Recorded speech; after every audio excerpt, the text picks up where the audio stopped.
Selamat pagi saudara sekalian, bertemu lagi bersama saya dengan Yodi Ferdinand Belpesi dalam acara Biola, pembinaan online aja. Saudara sekalian, salah satu profesi saya adalah seorang pekerja. Dan kenapa kita harus bekerja? Sebenarnya ada beberapa alasan yang mendasari, terutama di dalam Kristen itu sendiri. Yang pertama, kenapa orang ingin bekerja? Pastilah ingin memperoleh pendapatan. Seperti yang kita tahu bahwa pendapatan itu bisa kita gunakan untuk kehidupan kita sehari-hari, untuk kebutuhan jasmani, untuk kebutuhan rohani juga mungkin juga jadi kebutuhan untuk bisa menjadi pemenuhan dalam semua kegiatan kita dalam hidup kita. Lalu yang kedua juga, kenapa sih kita menjadi seorang pekerja? Setidaknya adalah untuk bisa mendapatkan pengalaman. Karena kita tahu bahwa guru yang hebat adalah belajar dari sebuah pengalaman. Pengalaman itu bukan berarti hanya pengalaman dari kita, tetapi juga pengalaman dari orang lain.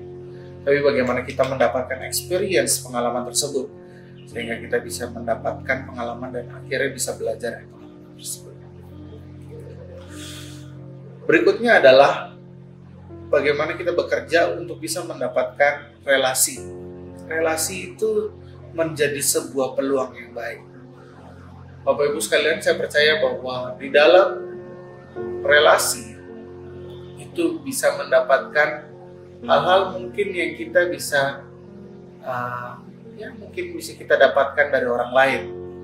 Salah satunya adalah bagaimana kita menebarkan hal-hal baik pada relasi kita, sehingga relasi kita akan mengingat hal-hal kebaikan kita.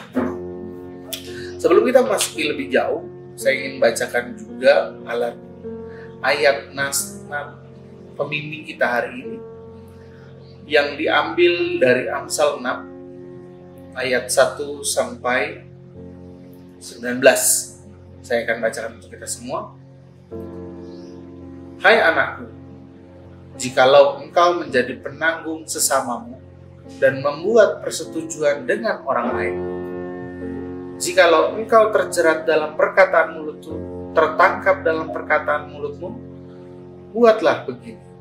Hai anakku, dan lepaskanlah dirimu, karena engkau telah jatuh ke dalam genggaman sesamamu.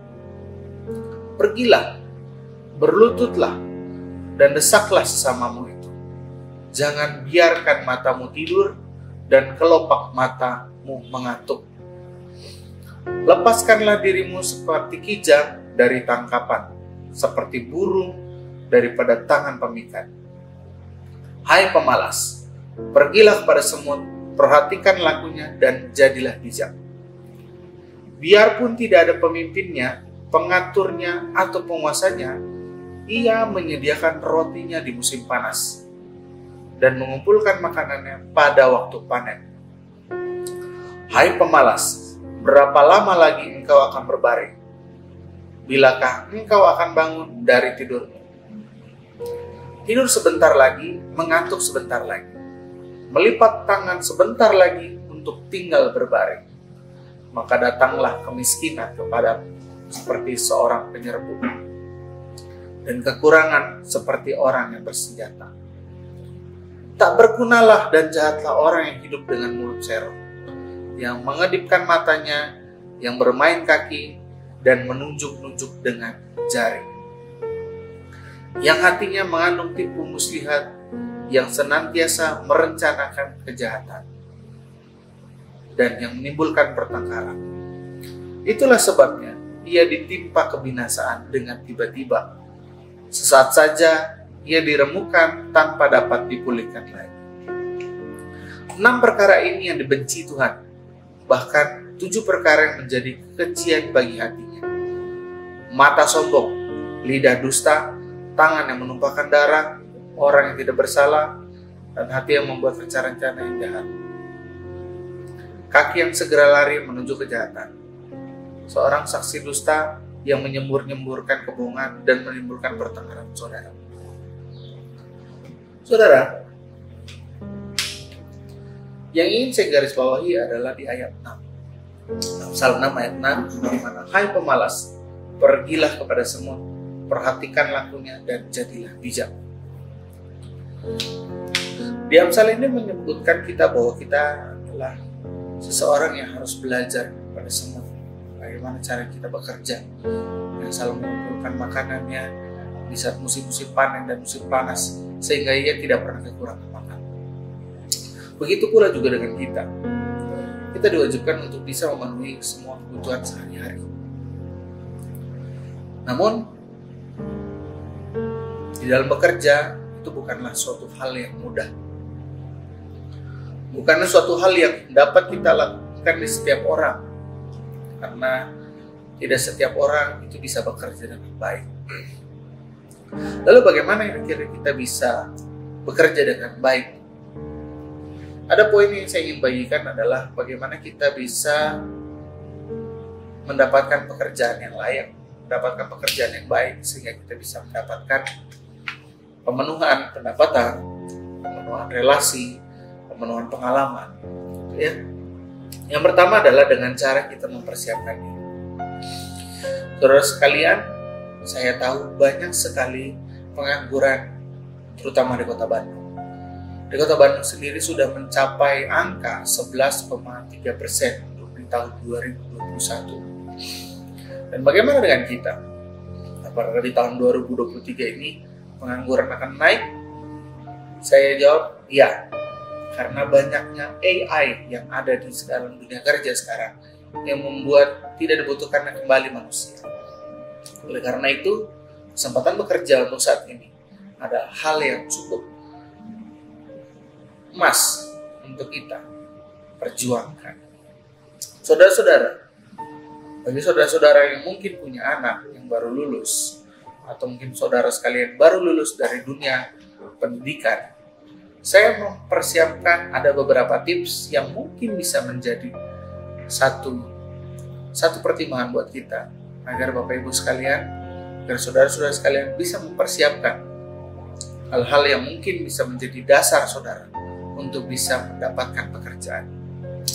Yang pertama adalah dengan cara mempersiapkan diri. Kita tahu bahwa perusahaan itu senang dengan sifat-sifat kita yang mungkin bisa membangun perusahaan itu tersebut. Dengan cara apa? Dia akan melihat bagaimana kita mempersiapkan diri, planning. Di dalam pekerjaan pun ada planning, saudara sekalian. Dan bagaimana akhirnya kita mempresentasikan bagaimana kita mempersiapkan diri kita. Dimulai dari hal yang kecil. Dan percayalah saudara bahwa hal yang kecil tersebut bisa menjadi hal yang besar ketika kita tetap konsisten, kita tetap percaya bahwa Tuhan memberikan tanggung jawab kita yang kecil untuk mempersiapkan hal yang besar. Pertama, mempersiapkan diri dengan cara bagaimana kita melakukan habit kegiatan sehari-hari. Apakah ini hal yang penting? Tentu saja. Bagaimana kita mempersiapkan diri dengan habit kegiatan sehari-hari, mulai dari bangun pagi. Saudara sekalian, bangun pagi bukanlah hal yang sulit untuk dilakukan seseorang. Kita percaya bahwa dengan kita bangun pagi, itu mendisiplinkan diri kita, sehingga kita juga nanti akan disiplin ketika kita di tempat pekerjaan. Itulah yang dilihat perusahaan. Untuk Bapak Ibu di tempat Bapak Ibu lamar nanti sekalian, saudara-saudara lamar, itu akan melihat bagaimana Bapak Ibu sekalian, saudara-saudara sekalian mempersiapkan diri dalam hal disiplin di dalam kehidupan diri sendiri.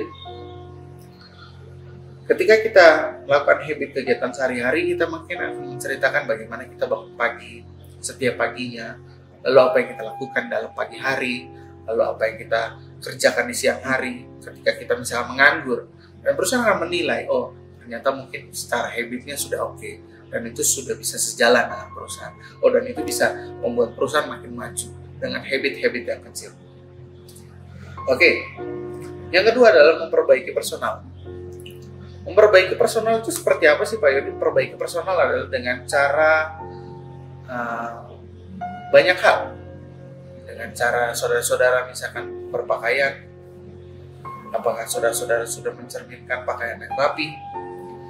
Apakah saudara-saudara sudah mulai merawat rambut, merawat jenggot, merawat kumis, merawat tubuh sendiri? Kenapa sih hal itu penting? Ternyata hal itu adalah salah satu cerminan dari perusahaan. Bagaimana Bapak Ibu atau saudara-saudara sekalian merawat diri sendiri, itu sudah memperbaiki nama perusahaan. Personal itu mencerminkan di tempat kita bekerja. Cara kita misalkan personalnya tidak baik, mungkin di perusahaan itu juga mencerminkan hal yang tidak baik. Makanya itu saya mengajak saudara sekalian untuk bisa memperbaiki secara personal. Personal itu dalam diri masing-masing. Bagaimana cara kita berbicara, bagaimana cara kita bersikap, bagaimana cara kita memanggil orang, menyapa orang, bagaimana kita berkomunikasi yang baik. Itu perlu dipelajari. Dan itu saya rasa merupakan satu hal yang penting di dalam model kita bekerja. Selanjutnya adalah memperbaiki bahasa kegiatan sehari-hari. Saya percaya saudara-saudara bahwa ketika kita di tempat kampus atau di tempat pendidikan atau dimanapun itu, kita berbicara juga dengan bahasa tempat pendidikan. Bagaimana kita menyapa teman-teman kita, halo bro, gitu misalkan, seperti itu. Nah, di dunia pekerjaan, kita dituntut untuk bisa menghadapi semua situasi dan kondisi, terutama dalam berbicara, terutama dengan berkomunikasi dengan lawan komunikasi kita. Misalkan kita berkomunikasi dengan vendor, bagaimana kita berkomunikasi dengan pembeli, atau bagaimana kita berkomunikasi juga dengan pemerintah. Dan hal itu adalah satu hal yang penting, bagaimana kita bisa mempersiapkan diri kita untuk bisa memperbaiki bahasa atau kegiatan sehari-hari. Juga melatih soft skill kita, bagaimana kita berpresentasi kepada perusahaan, bagaimana kita berpresentasi kepada pembeli, bagaimana kita berpresentasi kepada pihak-pihak yang berkepentingan. Dan itu salah satu modal utama juga di dalam bekerja. Jadi saudara sekalian, Bapak Ibu, persiapkan diri kalian di dalam dunia pekerjaan, karena dunia pekerjaan adalah satu hal yang mungkin bisa membuat kita memperoleh pendapatan dan memperoleh pengalaman, juga memiliki relasi yang baik. Selanjutnya adalah ambillah pelayan dalam gereja, Bapak Ibu sekalian. Karena dalam pelayanan tersebut kita diajarkan untuk bisa bekerja secara menggunakan hati, bekerja dengan tidak dibayar, bekerja dengan penuh semangat, dengan rasa syukur yang sudah diberikan oleh Tuhan kepada kita. Sehingga itu ritme kita pelayanan akan terbawa di dalam tempat pekerjaan. Saudara sekalian, ternyata salah satu hal poin yang penting adalah bagaimana perusahaan akan melihat Bapak Ibu apakah sudah pernah bekerja di tempat non-profit, lembaga non-profit atau tidak. Kenapa perusahaan akan melihat hal seperti itu? Perusahaan akan menilai, oh ternyata orang ini bekerja tidak hanya ingin mendapatkan gaji, tapi juga di dalam hatinya sudah niat untuk bekerja. Dan itu salah satu modal yang penting. Oleh sebab itu, saudara-saudara, Bapak Ibu sekalian, saya undang Bapak Ibu sekalian, kalau misalkan memang ingin memperbaiki diri untuk bisa bekerja di tempat yang mungkin di tempat yang baik, mulailah dari hal kecil, yaitu melayani Tuhan. Mengambil pelayanan apapun itu sudah sangat luar biasa. Walaupun Bapak Ibu sekalian, saudara sekalian hanya melayani, misalkan mulai dari mempersiapkan ruang kebaktian atau mengambil pelayanan di dalam song leader atau pelayanan lainnya. Dan percayalah, hal itu dibutuhkan dalam penilaian suatu perusahaan terhadap saudara sekalian. Saudara, untuk menutup adalah percayalah bahwa bekerja adalah satu hal yang merupakan ibadah. Dan percayalah bahwa di dalam bekerja bukan berarti kita hanya tetap menjadi pekerja, tapi bagaimana kita beraktivitas dengan baik, beraktivitas dengan positif, sehingga kita bisa juga mendapatkan hal yang positif. Oke, saudara sekalian, Bapak Ibu sekalian, terima kasih sudah hadir di dalam Biola hari ini. Semoga kita bisa bertemu di lain waktu, dan biarlah firman Tuhan ini terus bisa menjadi dasar dalam kehidupan kita. Tuhan memberkati.